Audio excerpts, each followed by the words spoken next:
Well, you guys, we are finally on number 9. Number 9 is the kickoff for all this when God comes in and dwells with us. That's what 9 represents. We made the house for him, but the way the stories go, he set us out on this a long time ago before the foundations of the earth were ever set in place. That he had already picked his people then.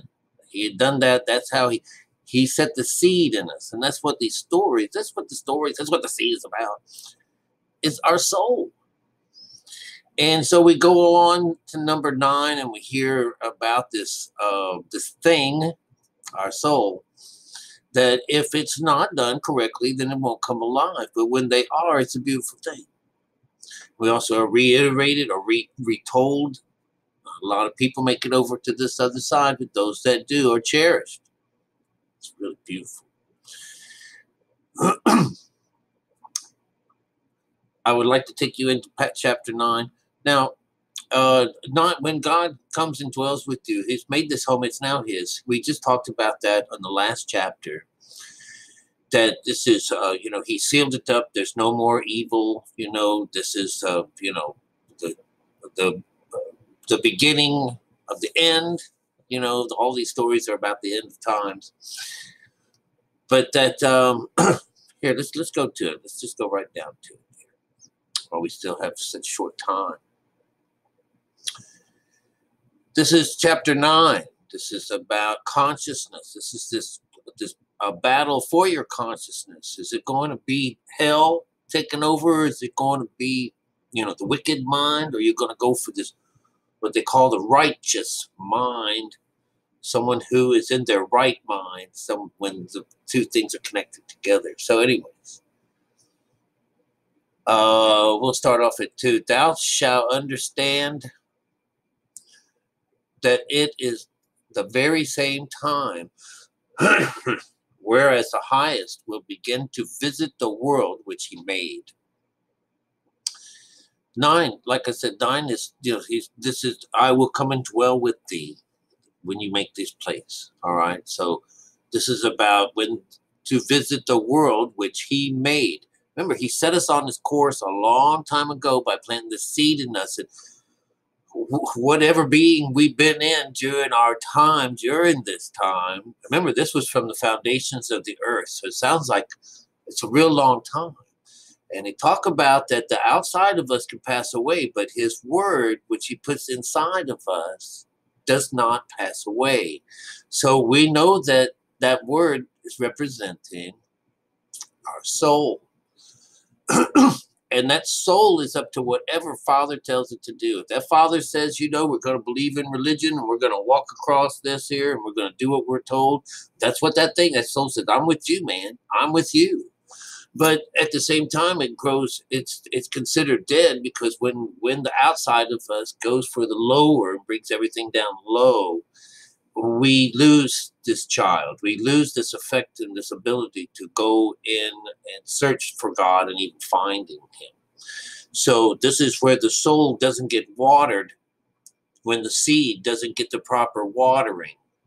When it's not rained on correctly, it dies. And so this is where the stories go with it. If you're going to drink from the strange woman, if you're going to drink from her wine, then you're dead, So, and now we find out there's a whole mess of dead out here. So thou shalt well understand that the Most High spoke of those things from the days that were before thee, even from the beginning. For like as all that is made in the world has beginning and an end, and the end is manifest. So, I looked that up, and that means it's brought to life before your eyes. This is how the witness comes in, because this is how it's coming. People are waiting for Jesus to come in the sky. Well, where are they going to be? Around here. If he came in over Stock Island or something, I'd never see him. The problem with this in the old days was that which side of the earth was Jesus going to come on, because those people down below are going to miss him. And that's just so simple mindedness. He comes inside. This is where you'll see him, where every eye, they only say eye, that every eye shall see him. Those that are looking, we find that people don't want to do this. We're finding that our fathers heard the law, but didn't do the law. You know, we have this all over the place. We have Jewish people that are running around doing everything from the outside. All these Christian people doing everything from the outside. But they never once visited on the inside. They never once came and asked him for his help. They never once said, will you come and take away my pain? You know, not properly. He says, you can pray to me in vain. I just won't hear you. You know, I laugh at your troubles because you turn your face against me, away from me. I turn my face away from you. I just, you know, kind of enjoy this poverty because, you know, he knows, well, he's Father, you know, and what we're going to later on know that when we get into 9, it's Mother. It's all one big happy family and one household full of everyone, all happy. Mother of sons and father, all one big happy family. And what God puts together, let no man take apart. And that's what that idea of 8 is not going to allow it to happen. At 9, he's moving in. There ain't no room for anyone or anything else. So, you know, and he says, you're not going to find one of us going to a church and eating any kind of something that's trying to bring Jesus in us or drink any of that wine. Hell no, we've been forbid. We already did all of that. It's done, blink, over, been there, done that. You don't have to do that no more. Because you know they're already in there. They're already there. That stuff is poisonous. It kill you. And it says, anyone that shall be saved and shall be able to escape by his works and by faith, whereby ye have believed. This is on 7. 7 is you know, the day of the Lord. 7 is that ultimate intervention, the crown chakra. And here we say, and everyone that shall be saved and able to escape by his works. Works were 6, the idea that the works. We escaped by our works. We escaped by going within. We got out of this hell. All right. But we're still alive. We're still alive and well. All right. We just come to a new heaven and earth. But I'll tell you, nothing changed around me but my mind. All right. There, and here on number 9, which is about this particular chapter. Then shall they be in a pitiful case, which now have abused my ways, and they that have cast them away despitefully shall dwell in torments. So here on number 9, do we get the opposite side of this 9? Those people that don't do this, torment, all right? For such is the life that one receives benefits and had not known me. And they that have loathed my law, while they had yet liberty, and yet a place of repentance was open unto them, understood not, but despised it. I just had some guy, you might see him in one of the latest videos where he just says a whole bunch of garbage or whatever he says. I don't give a damn. I said that, I think I give a damn what these people think. Do you really think at this time, you know? So anyways, this is people that don't do the way, you know, because here I am, I'm talking about the way. And it's interesting in the story, Jesus, towards the end of the business, when he's running through the crowd, and they're getting a little pissed off at him, and he's told them that he's known Abraham. And these people start making fun of him. He says, they said, they tell him right, he yells right out, you're following fathers. You're following these fathers. You're not following the spiritual side. You're following Father. That's why if you followed the other one, you would love me. None of this stuff would happen. So, because they follow God's words, they can't believe anything like Jesus. He's blasphemy. He calls himself his own God, and he refers himself to the Lord, and even being a part of the Lord. Well, gosh, we just can't have that. We like that you're helping people out, but this idea of you thinking that you're God, blasphemy, we're going to stone your ass. Well, that's because they're idiots, right? And that would show another prophet being destroyed because people are following God's word. It's just crazy. But that's the way we're supposed to be done. For like all those that is made in the world hath a beginning and an end, and the end is manifest. That's crazy. Wow, I love that. All right, so let's see, what else do we go? The saved must know it after the death of pain. The ungodly shall be punished. Like a wave is gathered in a drop. Very interesting. That's a number 7. Let's start off at this. Number 7, 16, 17, 18, and 19. They're going to be representing what? Let me see real fast. 16 is the end of that. Let's do wherever 25 is. Let's do 25. The setup of 25, from 25 on. Oh yeah. In the story itself, we're learning. If you had an ear for this, you would see. And because I haven't been doing the entire stories, you don't necessarily understand. But this person that he is talking to, this spirit that he is talking to, it's been telling him, at first, it's like they were connected at first. At the beginning, they were connected. Him and this prophet, this Ezra, that as it's progressed on and on and on, like right now we're in 9th, we're in this place where, he's being told this is the way it's going to be. And you can do this and this will happen to you or that will happen to you. But he still himself hasn't gone in here. And as he has been brought, he says, well, okay, I've told you enough for now. Now I want you to go back. I want you to go into a field. Now in this one here, he says, it says here, we'll start off at number 24. All right. Because he's telling them, I'll come back and tell you some more. All right. But we're finding out that he getting a little lesser and lesser. Here, I'll tell you as I read it. It'll go like this. Number 26. So I went by my way into the field, which is called Adarath.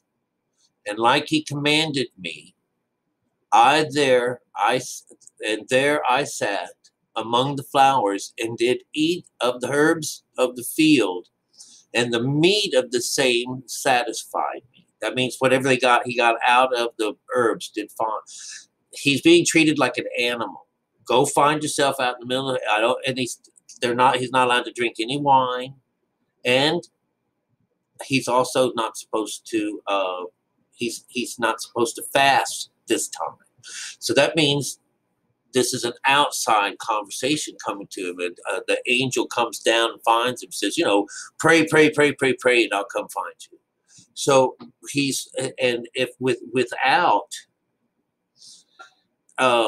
without this idea of pitching the tent or going into some kind of a meditation, it's slowly being taken away.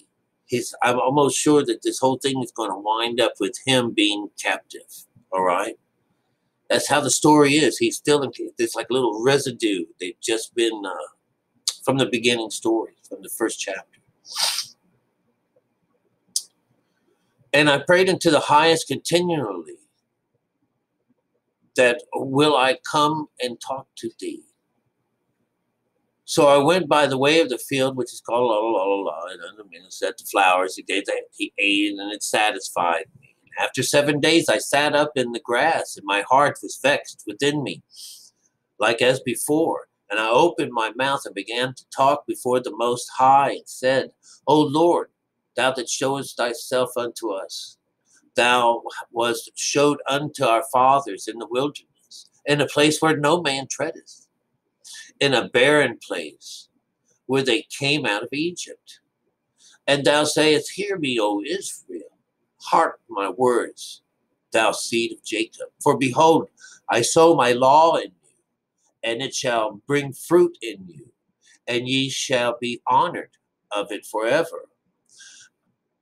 That was 31. All right. But our fathers which received the law kept it not, and observed not the ordinance. And thou, the fruit of thy law, did not perish, neither could it, for it was in thine, for it was thine. Yet they that received it perished, because they kept not the thing that was sown in them. And lo, it is custom when the ground hath received a seed, or the ship of a seed, that's us, for a vessel, any vessel, meat or drink, that being perished wherein it was sown or cast into. So whatever it was put in, whatever vessel was carrying the seed, when it died, when it so did it. All right. Okay.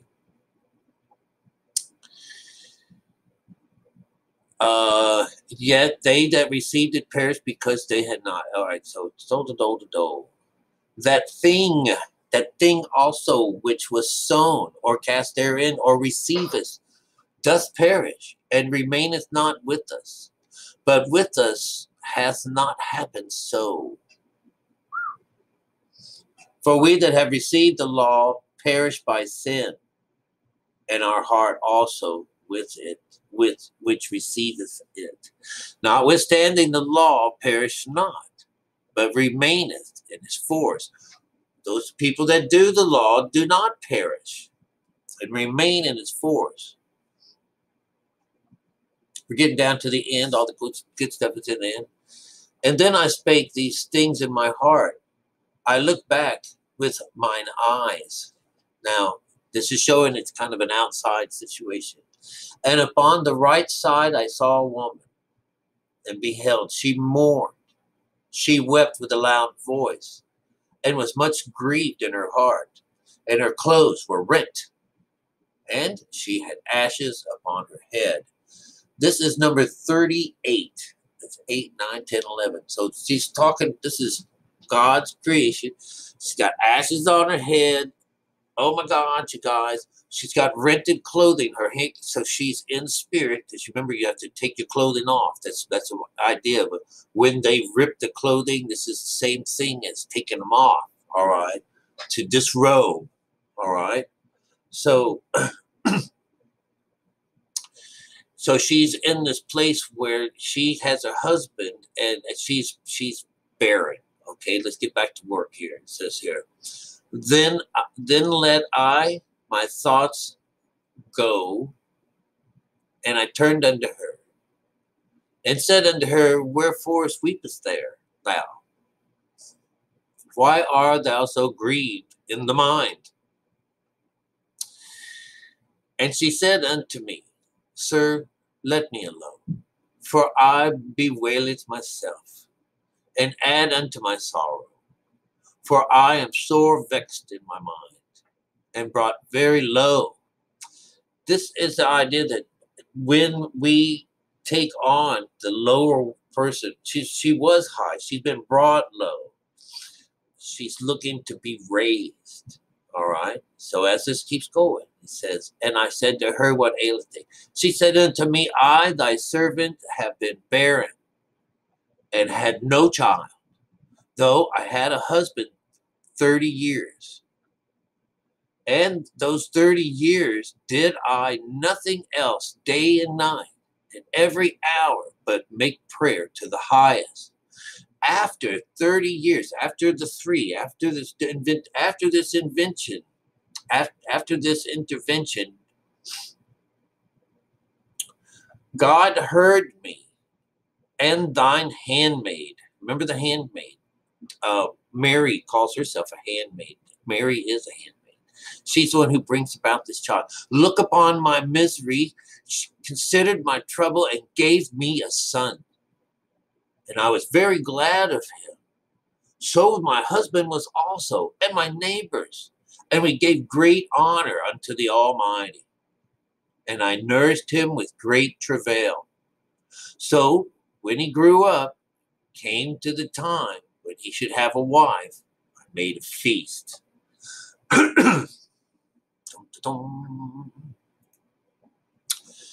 All right, so beautiful. The last part of that is this idea that there was this head wound, there was this problem, there was this place that I was brought so low, and I just added more to myself. The transgressions, we add transgressions. That's the idea. My husband, I every day and night, every night and day for 30 years or 3 for the idea. You have to have that intervention going on.